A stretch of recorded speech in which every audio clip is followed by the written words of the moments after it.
Good morning. So, a lot's happened off camera, and hopefully, a lot will happen on camera today, and hopefully, by the end of the video, we'll be driving the car.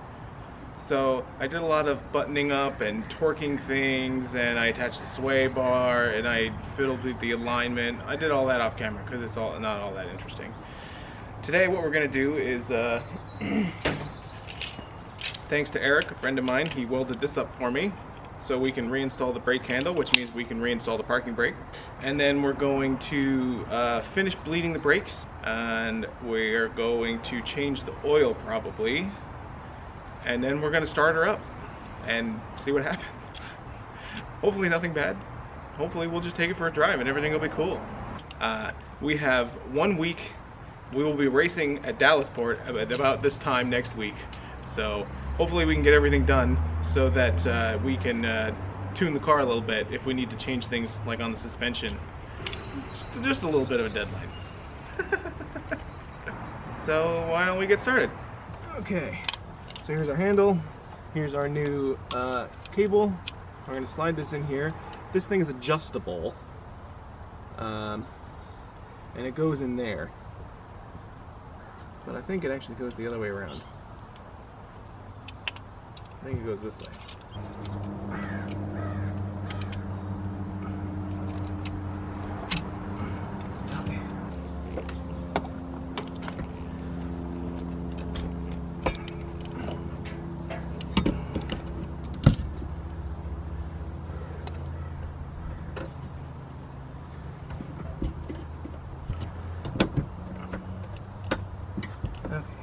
This goes in the side somewhere.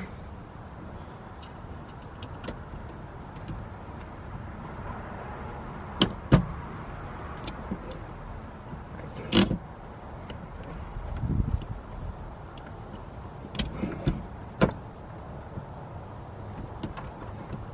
Okay. Let's grab some tools and tighten this down.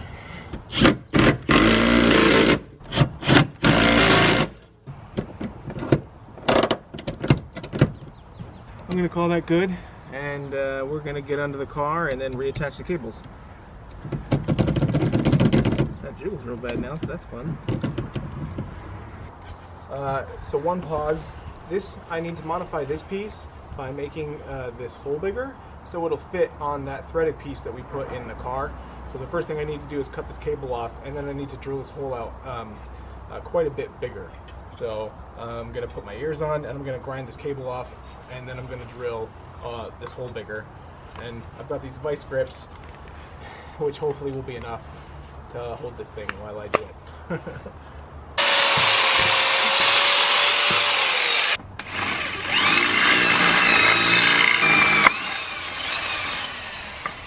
So now the hole should fit that threading in it, but it's still smaller than the nut.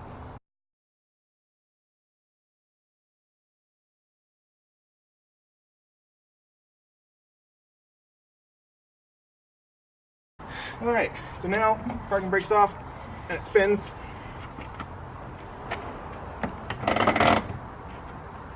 Parking brake is on and it doesn't spin. Good. Perfect. Hooray! Now we're gonna move on to our second of our last two tasks. We're gonna bleed these brakes a little bit more because I was bleeding them the other day just to get the air out, and I ran out of fluid. So I bought some more fluid. We're gonna bleed the brakes. All right, now we're gonna bleed the brakes. Like I said before, I have to fill the reservoir first because I used all the fluid last time.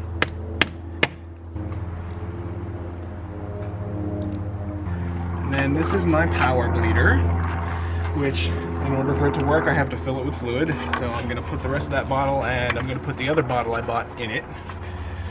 And then the cap goes on there and it pressurizes the whole system so that you can bleed the brakes without having someone inside and someone watching the reservoir. I very much hope I don't use all of this fluid, but you know, I used all of the fluid I bought before. Okay.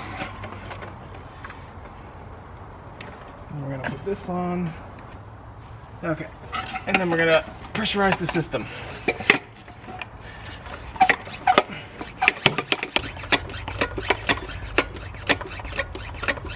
Okay, the instructions say get it above 25, keep it below 30. So it's at like 27 right now, and now we're gonna go to the calipers and crack those valves.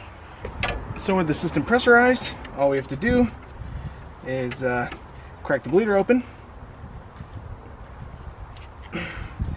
and you can see it starts flowing immediately. That looks good. So let's snug this up, and then we pull the tube off and just lift it up so gravity does its work. Now we're just going to repeat that 3 more times.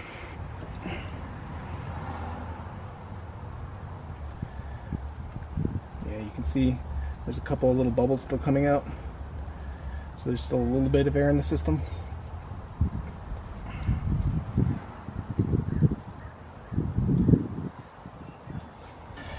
Okay, brake split.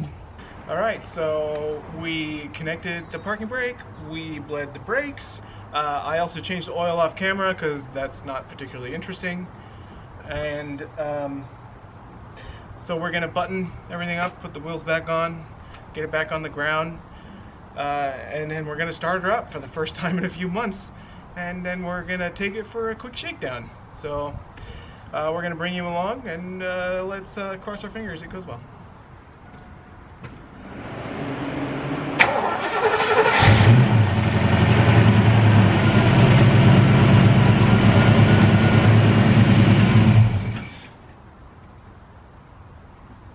You're smoking. Why am I smoking? Did I spill some oil?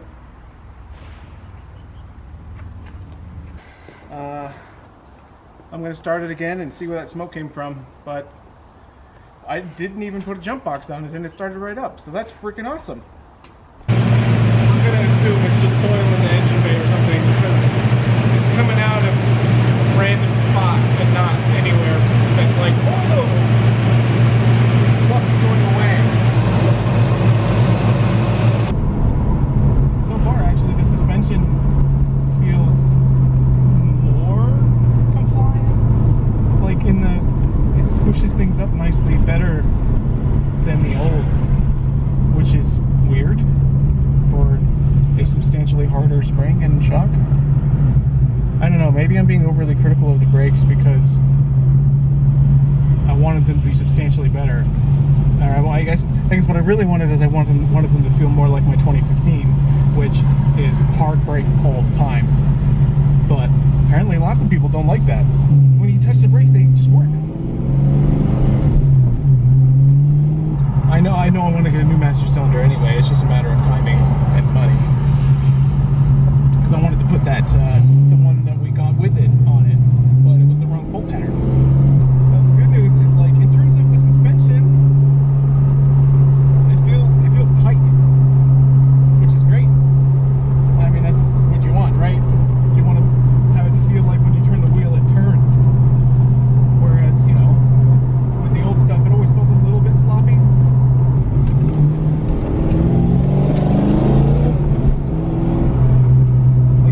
That felt like it was nothing. I felt like I could have gunned it through there. I didn't want to, for, you know, obvious reasons. I mean, I guess the bad news is I think I don't think I'll be able to lock the brakes up. I think if I pounded the pedal all the way to the floor, I wouldn't lock the brakes up. Which is actually a problem because it means I'm leaving something on the table. I'm confident it will stop quickly. If you're interested in trying, you could. There's nobody behind us now. Do you mind if I do an emergency stop? It's fine. You ready? Oh. So it stops, but no, I did not lock the brakes up at all. I feel like it still stopped okay. It stopped pretty quick, so it's like I'm not like worried about it. But I definitely think a better capacity master cylinder is in order. Yeah, I mean it stops. I think that probably stopped at least as good as the old brakes did. But could that be because the old brakes locked up so easy? I don't know.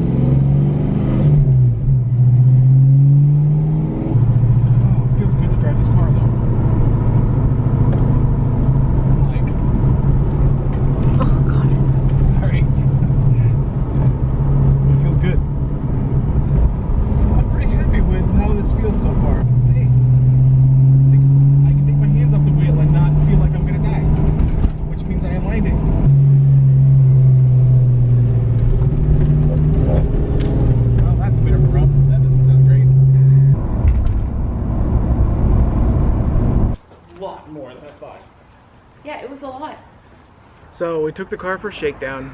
We had a couple of problems. One, I guess, isn't to be unexpected given what the changes were to the car, and one of them was completely out of the blue. So the ride height in the back here is probably a little bit too low. So it was fine doing normal turning, even some hard turning, but as soon as we hit a bump, it was probably a pothole or something. It wasn't a pothole, it was the ramp into the parking lot. Ah, the ramp into the Target parking lot. We took a little gouge out of the tire. So to remedy this, I'm gonna set the ride height. I'm gonna probably put it up, I don't know, 1/2 inch to 1 inch, and then I'm gonna take a hammer to the inside lip here, which is what actually cut the tire, because it sits, let's orient this properly. It sits down like that where the tire is here, and this is the outside, so if it bounces up it's gonna hit an edge, and if I just push that up a little bit, hopefully if it rubs again it's not going to gouge the tire, it'll just make a nasty noise. So we're gonna jack the rear end back up, we're gonna set a new ride height that's a little bit taller, and then I'm gonna hammer those fenders a little bit. Now the unexpected thing was we were on the way home and the heater core started spewing coolant into the cabin, which isn't fun when you're trying to just have a nice ride. It worked perfectly fine last year and it had no leaks, and it's leaking in like 3 or 4 different places, so I'm gonna have to do a little research and figure out what I want to do with that. I mean, ultimately I'll probably have to replace it if I want to keep my heater, but for the race next weekend I may be able to bypass it so at the least it doesn't leak everywhere. So we'll figure both of those things out, and I guess we'll keep an update at least, because I may or may not be able to do that today. We're running out of light, but at least I'm going to get this rear end stuff done today, so let's do that. I am 1 1/8 inch from the top.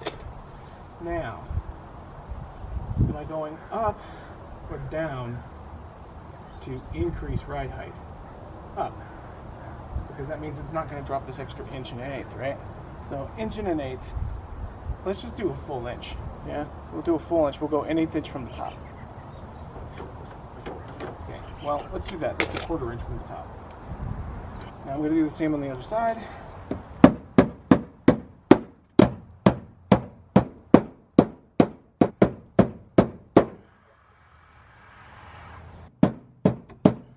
Now at least it's not pointing down. If it remains a problem, I can always pound it even further. But now it's basically level, if not a little bit up. Okay, now I'm going to do the same to the other side. Alright, so here's our new ride height. We put it up about 1 inch, and I mean it's taller, but it doesn't seem like it's a full inch, so I don't know if that's weight versus spring and everything else that goes along with suspension or what, but we are very much almost to the top. So we're 1/4 inch of an inch off of the top of the ride height that we can do. So this will have to do for now.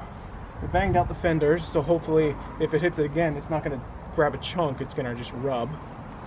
And we're going to go inside for now and do some research on the heater core to see how much of a pain it is to replace, or how much of a pain it is to bypass. So until then, have a nice day.